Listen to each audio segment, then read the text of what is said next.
সম্পর্কের প্রথমে হলো বিশ্বাস। এই বিশ্বাসটাই একটা সম্পর্কের মূল। যে সম্পর্কে বিশ্বাস নেই সেই সম্পর্ক টিকে থাকে না। সম্পর্কের দ্বিতীয় হলো সম্মান। যে সম্পর্কে সম্মান নেই, একজন একজনকে সম্মান দেয় না, সেই সম্পর্ক টিকে থাকে না। সম্পর্কের তৃতীয় হলো স্যাক্রিফাইস। এই স্যাক্রিফাইসটা যদি দুজন দুজনকে স্যাক্রিফাইস করতে না পারে, সেই সম্পর্ক টিকে থাকে না। সম্পর্কের মধ্যে তৃতীয় মানুষকে সুযোগ দেওয়া যাবে না, তাহলে ওই সম্পর্ক টিকে থাকবে না। এবার আসি মূল কথায়। একটা সম্পর্কের মধ্যে আগের 4টি কথাই খুবই গুরুত্বপূর্ণ। বিবাহিত জীবন শুরু করা খুবই কষ্টকর যদি আপনি আগের 3টে কথা মানতে না পারেন। বিবাহিত জীবনে নানা সমস্যা হবে, সব কিছুকে দোষ ভাবা যাবে না। বিবাহিত জীবনে নানান সমস্যা হবে, সব কিছুকে দোষ ভেবে আলাদা হয়ে যাওয়া যাবে না। দোষ কোথায় সেটা খোঁজার চেষ্টা করতে হবে। দেখবেন নিজেই সমস্যার সমাধান করতে পারবেন।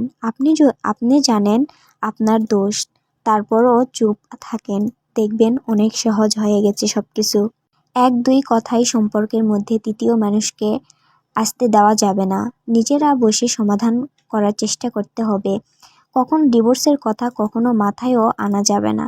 ডিভোর্স কখনো শান্তি আনতে পারে না। সবাই মনে করে যে ডিভোর্স দিলে হয়তো আমি মুক্তি পেয়ে যাব, আসলে তা কখনো হয় না। সমাজের 1-2টা ডিভোর্সি ভাই বোনদেরকে প্রশ্ন করে দেখুন যে তারা কেমন আছেন, তাদের নিজ পরিবার এবং সমাজের মানুষের সাথে কেমন সম্পর্ক, এবং সমাজ তাদেরকে কোন চোখে দেখে, সেটা একবার কল্পনা করলেই নিজেই তার প্রমাণ পাওয়া যাবে। আপনাদের সম্পর্কের মধ্যে কি সমস্যা, কি কারণে বিচ্ছেদ হতে চাচ্ছেন, এগুলোর সমাধান খুঁজুন। ওই বিষয়গুলা ত্যাগ করতে চেষ্টা করুন, দেখবেন সমাধান আপনার হাতেই। রাগ, অহংকার, জেদ এগুলো ত্যাগ করতে হবে। প্রিয় মানুষের সাথে সংসার করতে হলে রাগ, অহংকার, জেদ এগুলো ত্যাগ করতে হবে। দেখবেন পৃথিবীতে আপনার মতো সুখী মানুষ আর কেউ নেই। এসব কথাগুলো যদি আপনি মানতে না পারেন, তাহলে আপনার জন্য সংসার নয়, আপনি কখনোই কোথাও সুখী হবেন না। ভালো থাকুক পৃথিবীর সকল সম্পর্কের মানুষগুলো, ভালো থাকুক প্রিয় মানুষগুলো।